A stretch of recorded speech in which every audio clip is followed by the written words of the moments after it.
Hey everyone, before we get to our daily scheduled broadcast, today's video is sponsored by Atua. Are you lonely? Are you depressed? Are you desperately looking for a reason to live? Are you looking for friends? Are you looking for anything? Well, I'm glad you asked. Introducing Atua. Atua can help you if you have no friends. Atua can help you be happy. Sorry, I don't know what came over me. Welcome back to the show where I talk about whatever I want, whenever I want. And Chapter 3. Oh man, what was I about to get myself into this time? Third case syndrome is real. And looking how things are progressing, this chapter could be amazing, or it could be Danganronpa-esque. Disappointing! Luckily for us, Danganronpa V3 has had a, thankfully, harmonious history of having strong characterization and individual writing. So my expectations were pretty high going into it. And as you'd hopefully expect by this point, I was fulfilled. Playing Chapter 3 is like eating a cake layered in shit. You know, for the outside and surface level, it's completely awful and looks absolutely lethal to consume. But once you get past that disgusting layer of actual dick and balls, you get to the amazing center. The deeper you go, the more you appreciate it. That's what she said. But now, imagine if one very specific section, no matter how deep you get, just keeps tasting like the same old shit. Moving on. From beginning to end, the characterization and writing of each character, fuck off, met my expectations and surpassed them in some areas. Normally with third chapters, you'd expect the trial to be the weakest part of the chapter, given its horrible reputation for having some of the worst trials each game has to offer. And although I personally find this one to be the best in the trilogy, it's definitely not the best trial in this game in particular. To be honest though, it's actually the daily life that falls flat for me. Not only does it feel pretty short, but it's also pretty bare bones and... I mean, you obviously have the spread of Angie's religion, which I'll get to in a bit, but for the most part, nothing really happens.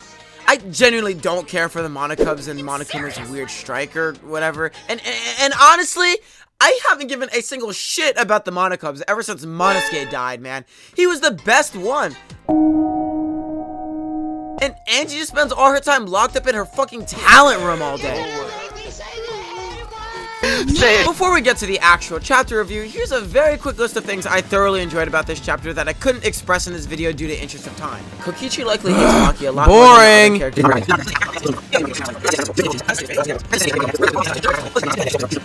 This chapter mainly focuses on Angie, Himiko, and Tenko, but the growth and writing come with the trials more than anything. That aside though, there are definitely things I appreciate about it.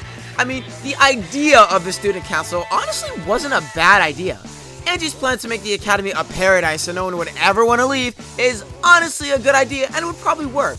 Not only would that solve a lot of the problems going on inside the academy, but it would also just straight up end the fucking killing game. Even better, it would end it in a way that would satisfy absolutely everyone, given the twist at the end. The student council consists of... Wait, didn't I already do this last video? Gonta, Kibo, Tsumugi, Himiko, and Tenko? Wait, whoa, why is Tenko here, bro? Didn't she absolutely despise Angie? This makes absolutely no sense. But here's the thing. It does. Before I even get started on this mini rant, I'll just say that I may be biased. I fucking love Tenko. But moving on, Tenko as a character is pretty complicated, in the sense that I feel like a lot of her disgustingly overlooked character is just misrepresented. I mean, if you look at her character from the outside, what is there to even like about her? She's misogynistic, unhealthily obsessed with Himiko, toxic, weird, annoying, ugly. Yeah, that was me about 3 months ago-ish. I did some extra research, and honestly, now she's one of my favorites. Here's the thing. Tenko is the equivalent of an overgrown man-child with an insurmountable amount of energy. She's like chronically silly, dramatic, naive, and annoying. But these parts of her character are the things that I think are genuinely intentional between her and the localization. I mean, fuck, the localization team seriously failed her here.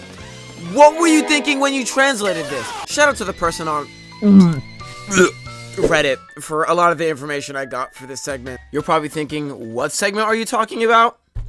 Well...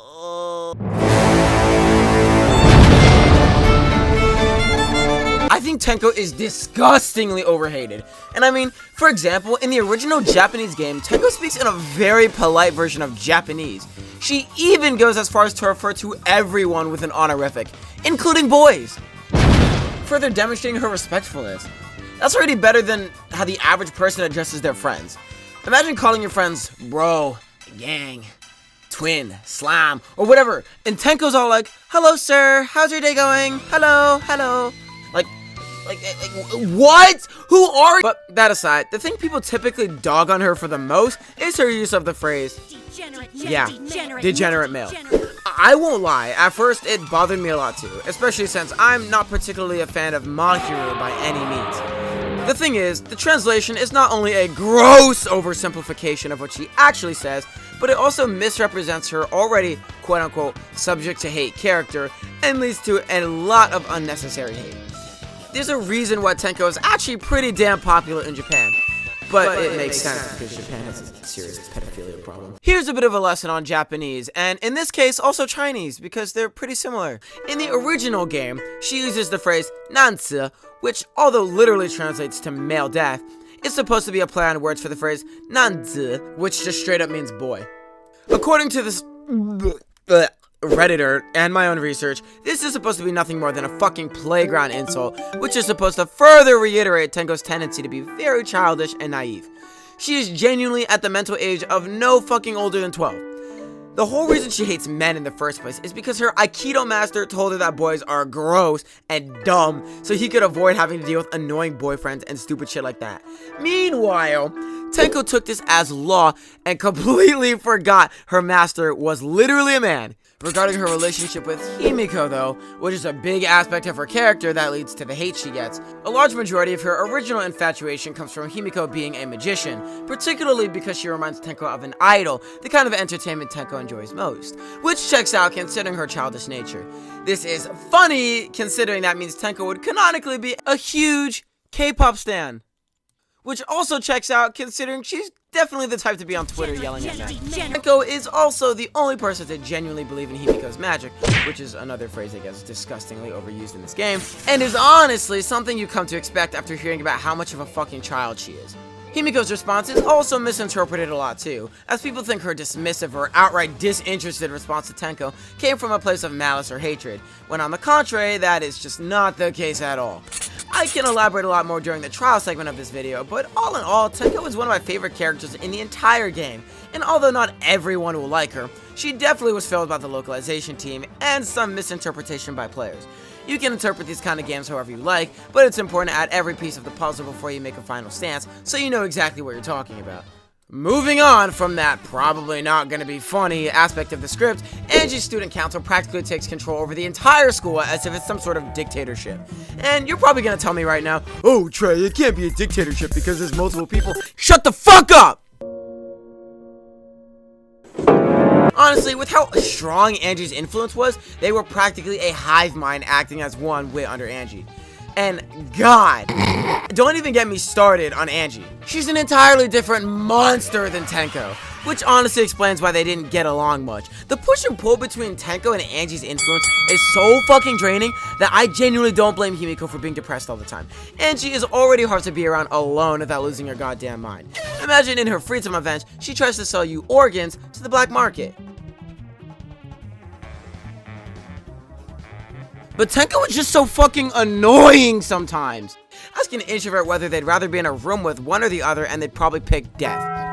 I feel like honestly the daily life and deadly life spends a large majority of its time focusing on Maki and Shuichi.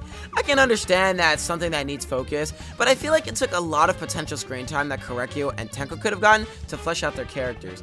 I mean, let's be honest, Angie and Himiko have gotten so much goddamn screen time, I could never see why you would need more. But when it comes to Kiyo, God! I loved Kiyo. I loved his personality, I loved his talent, I love the fact that you know he's gonna kill someone at some point is honestly an interesting approach to his character.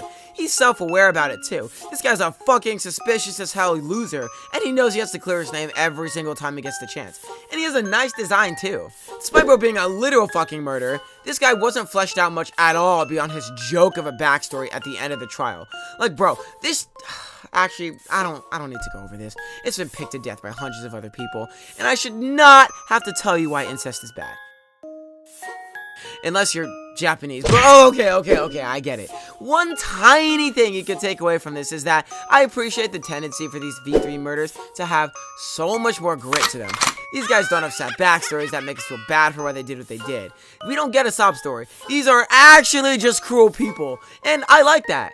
Like Kirumi having the ability to gaslight that might even surpass Miro from Alice in Borderland. That aside though, Kyo is obviously a character with a lot of potential, but it's hard not to say that about every character.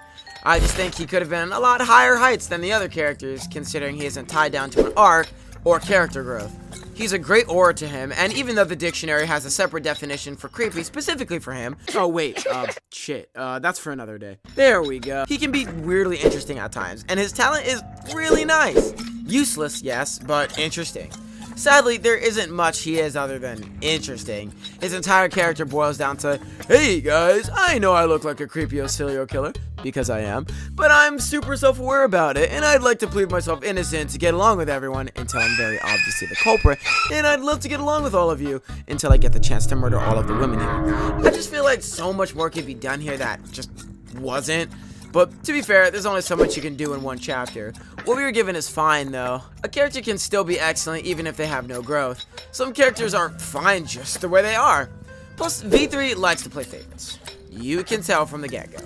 It's pretty obvious who's gonna live or die, given Danganronpa's extremely repetitive pacing formula, as well as who's contributing the most. That aside though, I liked his character. I just wish he was a lot more rounded. Back to the chapter though, it relies on a bunch of what ifs, where things are about to happen and then all of a sudden just don't. The biggest example of this being the Necronomicon. I mean, like, I could kind of see where they may have been going with it. Throwing a shot in the dark, I'd say the whole escapism viewing religion is temporary theme they got going on. It could make sense that the entire thing would implode on itself right at the worst moment, that being the moment that we could have revived one of the other students, as if to punish Angie for basically playing God. It was always a very temporary solution to a massive problem, given the fact that you're taking away the freedom of the people, the number one thing history tells you not to do. Do you think Angie's Island had history classes? Wait, do you even think they have history to begin with? Where did Angie even live? North Sentinel Island? She talks about buying human organs off the dark web and shit like that. What kind of hell, or heaven by her standards, were they living in? Moving on though, it's frustrating as a player to have the idea of someone being brought back to life dangle in front of your face like a fucking Twinkie, only to have it taken away. I get that, but let's be real. How badly would Danganronpa's pacing had been taken off track if someone was brought back? I mean, in chapter 3, 2 people are supposed to die. 3, including the murder. If you add 1 person, then there's a net loss of 2 lives, including the murder, obviously, which would increase the living students by 1, which would complicate things. It would make the game a lot harder to write around, given their obvious history to keep things somewhat the same, presumably for the sake of convenience and time constraint. It sucks, and even though it 100% would have been a cool motive, it would fuck the flow up of the game writing, and would likely be just straight up adding another chapter to the game. On top of that, I feel like the point of Danganronpa would just lose its value as a death game. Having someone come back to life just to lose takes away the entire purpose of someone dying being dead forever. It would water down a lot of themes and honestly weaken the game overall. Like many other topics, this has been complained about for so long that I doubt I could say anything that's considered original, so it's whatever. And I likely can't change anyone's mind off that, but that's just how I see it. The way they tried to write it out is just so stupid though. Just having the characters outright deny its legitimacy feels a bit forced, and that's probably why so many people complained about it in the first place, but it's honestly not that big of a deal. What is a big deal though is, you know, the big black elephant in the room. The ink. Why is there ink splattered everywhere like this? Did Angie start like tweaking out, throwing paint in the walls or something? I feel like Angie's just like all the time, like, bro. Can we talk about like the political and economic state of the world right now? Okay, but obviously I'm talking about Angie's death and Tenko. It's super sad, but I'm sure most of you saw it coming. As I stated before, these characters are pretty nuanced and involved in this chapter, so the death flags were very much there. Not that it's a bad thing though. They serve the narrative purpose, so it's time for them to go. It's a bit sad that V3 works like that, since death games are a bit more fun when you can't anticipate the death, but it's handled well enough for me, so whatever. The investigation in this chapter is, without a doubt, the best one for me, because I forgot what the other ones are after this. Maki already knocks it out of the park when it comes to being herself. She literally has zero tolerance for any of Miu's bullshit, and she's refreshingly clear with things getting done. Normally, I hate the investigations. They're pretty boring, and since I already know what happens, feels like a waste of time. But Maki actually makes it fun. Tenko dying during Angie's investigation was also really nice, but there's not much to comment on that beyond, you know, she died. I'll get to her final words later, though. Please! Moving on, it's finally time to get to the... Now, the trial is basically following this structure. Try to discover Angie's murder, fail to, switch to Tenko's murder, then use the information found there to wrap up Angie's murder. Now, there's absolutely nothing wrong with this. I did some research on a couple common complaints about this chapter, which I'll get to soon, and honestly, watching their tier list and rankings, I really just saw the same points and arguments. Here they are now. But before we get there, I want to talk about why I think this trial is actually pretty solid. I think it's vastly underrated. The comedy here is much more balanced out, getting to hear funny gags from most of the characters rather than Kokichi and Miu carrying the trial. Plus, I feel like everyone had something to bring to the table except Tsumugi, but that's like her thing. Angie and Tego's murder was really fun to solve, probably because they were my favorite characters before they got slimed by the president of Incest Land, but even them as victims, they serve their unfortunate purpose excellently. I mean, there are plenty of parallels you can make between them, like for example, living in reality versus reality. Now, I'm sure there's plenty of other parallels that you can find if you really look deep enough, but when it comes down to it, I feel like the game's pretty clear-cut with its parallels. Because the point isn't to find a deep, nuanced, like, complicated storyline between Tenko and Angie. The arc is really just about Himiko, and Tenko and Angie are pawns to that arc. Moving on though, the locked room mystery was especially engaging because normally it's been established for stuff like that is for the most part impossible.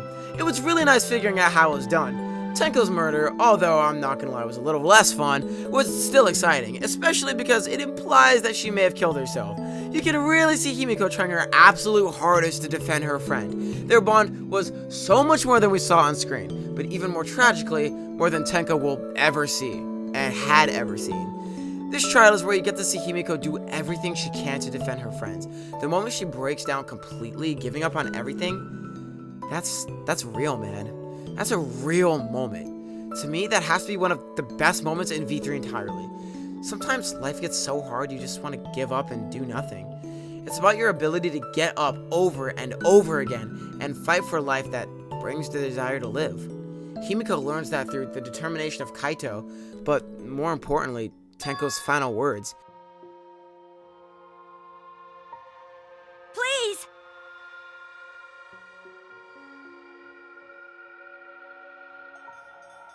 By the way...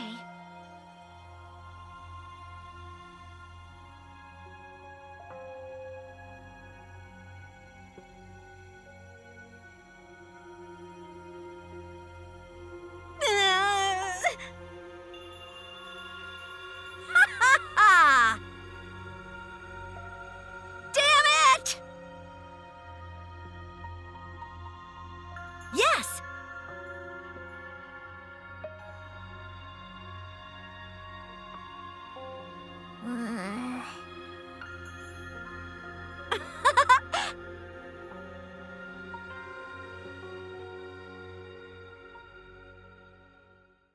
Telling her to live on with everyone else and try her best to learn to express her emotions.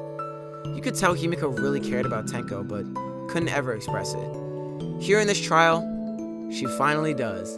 Now, here's the thing. Himiko's growth as a character is great.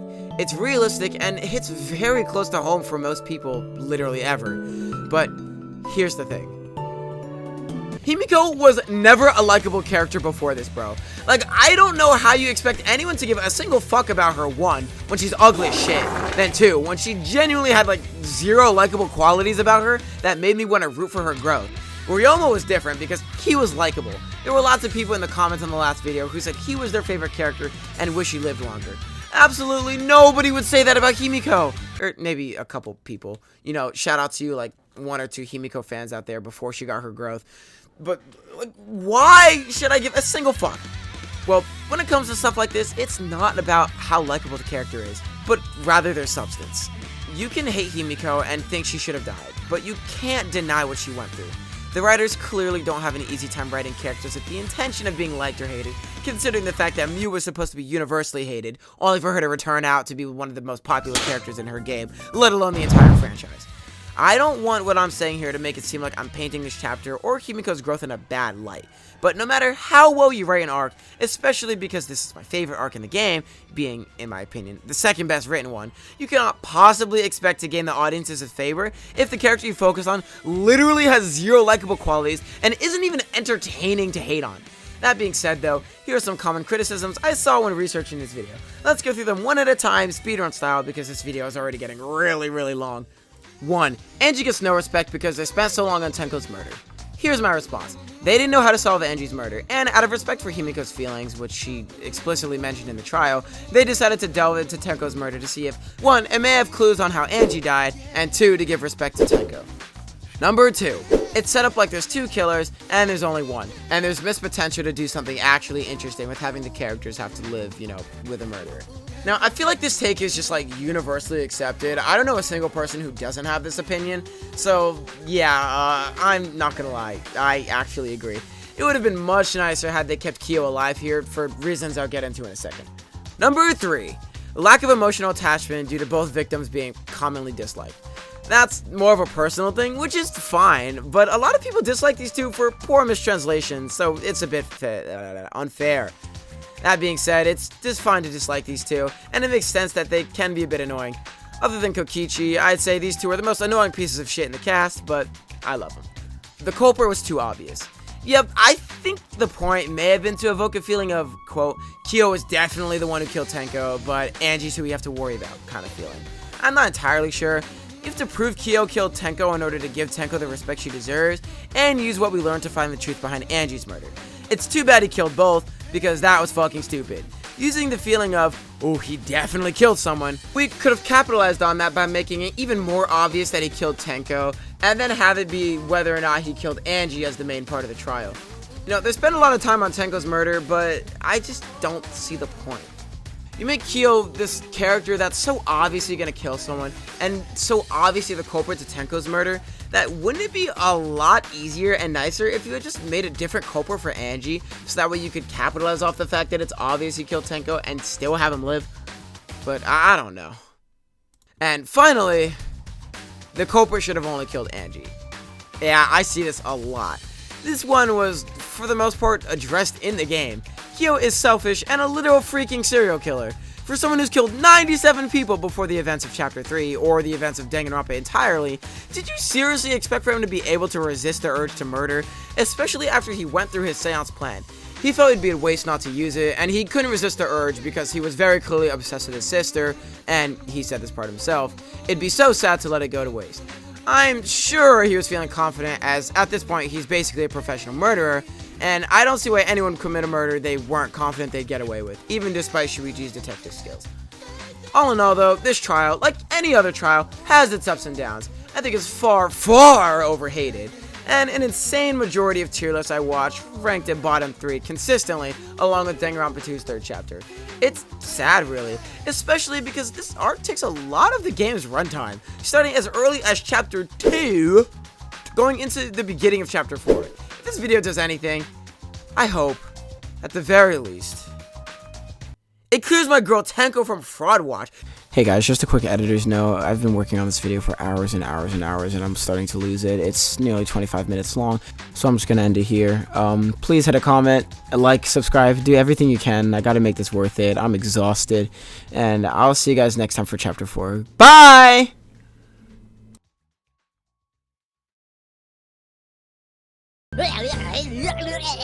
Yeah.